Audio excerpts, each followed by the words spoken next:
सो hey guys, तो first of all guys आप लोगों को थैंक्स यार, इतने सारे लोगों ने कमेंट किए कि भाई आप मैकेनिकल इंजीनियरिंग के बारे में भी कुछ बताओ कि भाई अगर हमने बीटेक से या फिर एमटेक से कोर्स कर रखा है और हम दुबई में काम करना चाहते हैं तो हम क्या कर सकते हैं, कितने तक हमको सैलरी मिल जाती है अगर हम फ्रेशर हैं, जस्ट अभी हमने कोर्स कंप्लीट किया, या फिर अगर हमको 1 से 2 ईयर का एक्सपीरियंस हो चुका है या फिर उससे अधिक का भी एक्सपीरियंस हो चुका है और हम दुबई में काम करते हैं तो हमको एक्सपीरियंस पे कितनी सैलरी मिल जाती है। ठीक है, तो मैं आपको एक इंपॉर्टेंट चीज शेयर कर दूं कि अगर आपने अपनी कोर्सेज कंप्लीट कर लिए, ठीक है, तो आप कोशिश करो कहीं ना कहीं एक्सपीरियंस लेने की। 1 से 2 ईयर का जितना हो सके आप एक्सपीरियंस ले लो, फ्रेशर ना रहो। ठीक है, फ्रेशर पे आपको नुकसान ही होगा, एक तो आपको जॉब आसानी से नहीं मिलेगी और दूसरा आपको पैसे भी कम मिलते हैं। तो अगर आप एक्सपीरियंस ले लोगे, 6 मंथ्स का भी एक्सपीरियंस ले लोगे तो आपको ये बेनिफिट रहेगा, आपको सैलरी बहुत अच्छी मिलेगी और आपको जॉब भी आसानी से मिल जाएगा। ठीक है, और एक इंपॉर्टेंट चीज देखो, दुबई में काम करने के लिए कुछ जरूरी डॉक्यूमेंट्स हैं जो कि आपके पास होने ही चाहिए, जो कि वीजा के लिए जरूरत पड़ते हैं। तो सारे डॉक्यूमेंट्स पहले आप ध्यान से सुन लो,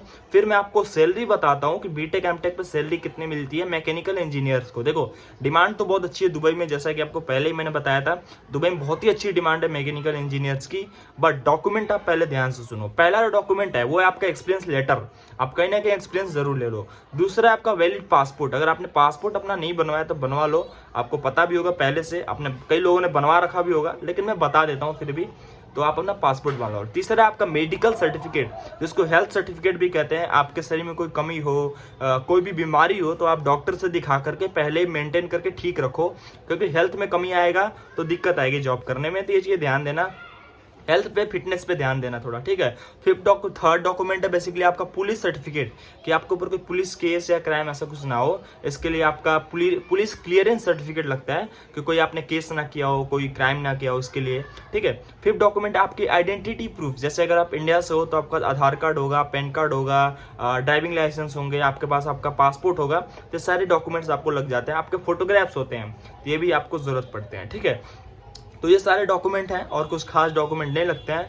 अब बात करते हैं सैलरी आपको कितनी मिल जाती है। ठीक है, सैलरी जो हम बात करें, अगर आप बीटेक से एमटेक से कोर्स कर रखे हो तो ऑन एवरेज अगर हम बात करें फ्रेशर पे तो लगभग आपको 3500 कतरी रियाल से 500 एडी से लेकर के लगभग 6000 एडी तक फ्रेशर पे मिल जाता है।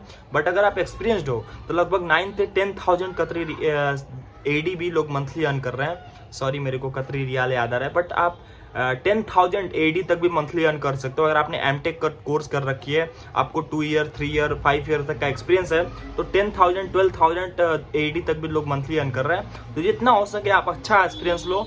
और बीटेक एमटेक पे भाई सैलरी तो बीटेक पे आपको लगभग 6,000 एडी तक मिल जाता है अगर आप अच्छे खासे एक्सपीरियंस हो तो, और एमटेक पे 10,000 12,000 एडी तक भी चला जाता है। तो जितना हो सके आप एक्सपीरियंस अच्छा खासा ले लो। तो बस ये थी छोटी सी वीडियो, कोई भी डाउट हो आप कमेंट करके हमसे पूछ सकते हो। Bye bye, best of luck, have a nice day.